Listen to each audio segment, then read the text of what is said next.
नमस्कार. मला ना बाल्कनी गार्डनिंग मधली एक खूप महत्वाची टिप समजली आणि ती मला तुम्हाला सांगायची आहे. काय होतं आपण बाहेरच्या झाडांपेक्षा घरात जेव्हा कुंडीत झाडं लावतो तेव्हा त्याला काय काय कमी मिळत असतं. कुंडीमध्ये लिमिटेड माती असते त्यामुळे आपण काय विचार करतो की त्याला फर्टिलायझर घालूया. भले आपण घरात बनवू किंवा बाहेरनं आणू. पण आपण फर्टिलायझरचं लक्षात ठेवतो. आपण कीटकनाशक लक्षात ठेवतो की त्याच्यावर कुठली रोगराई बसू नये. पण अजून एक महत्वाचा घटक असतो बाहेरच्या झाडांना जो मिळत असतो तो म्हणजे कोणता?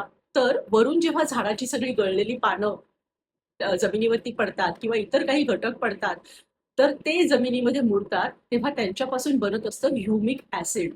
आणि ह्या ह्युमिक ॲसिडचा फायदा असा असतो, की जमिनीमधली जी काही पोषक द्रव्य आहेत मातीतली, ती मुळांपर्यंत पोहोचवणे. त्याचप्रमाणे जर चिकण माती असेल, तर थोडीशी ती माती भुसभुशीत करणे, कारण ऑक्सिजन मिळणं पण महत्वाचं असतं. त्यामुळे ऑक्सिजन आणि बाकीची जी पोषक द्रव्य आहेत ती मुळांपर्यंत पोहोचवणं ह्या दोन गोष्टीत त्याचे फायदे होतात. आणि त्यामुळे काय होतं मुळं स्ट्रॉंग बनतात, झाड स्ट्रॉंग बनतं.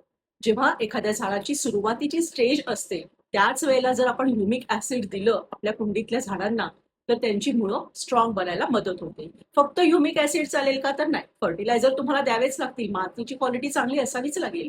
पण ते फर्टिलायझर तुमच्या झाडाच्या मुळांना मिळतायत का व्यवस्थित?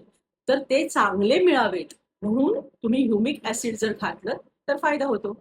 तर हे ह्युमिक ऍसिड बाहेर आपल्याला बॉटलमध्ये मिळू शकतं, आपण घरी पण बनवू शकतो. पण त्याच्यासाठी काय लागतं तर गूळ आणि त्याच्या बरोबरीने शेणखत किंवा व्हर्मी कंपोस्ट. ओके, तर ह्या सगळ्या गोष्टी पाण्यामध्ये मिसळून रोज ते पाणी ढवळून बऱ्याच दिवसांची ती प्रोसेस असते आणि त्या प्रकारे आपण घरी सुद्धा बनवू शकतो. पण बाल्कनी गार्डनिंग मध्ये हे शक्य नाही, आपल्याला कुठून मिळणार आहे शेणखत वगैरे, बरोबर?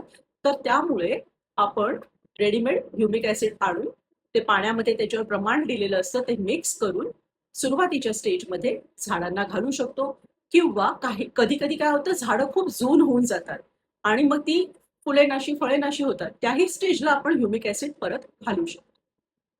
तर बघा, तुम्ही सुद्धा ह्युमिक ऍसिड वापरा.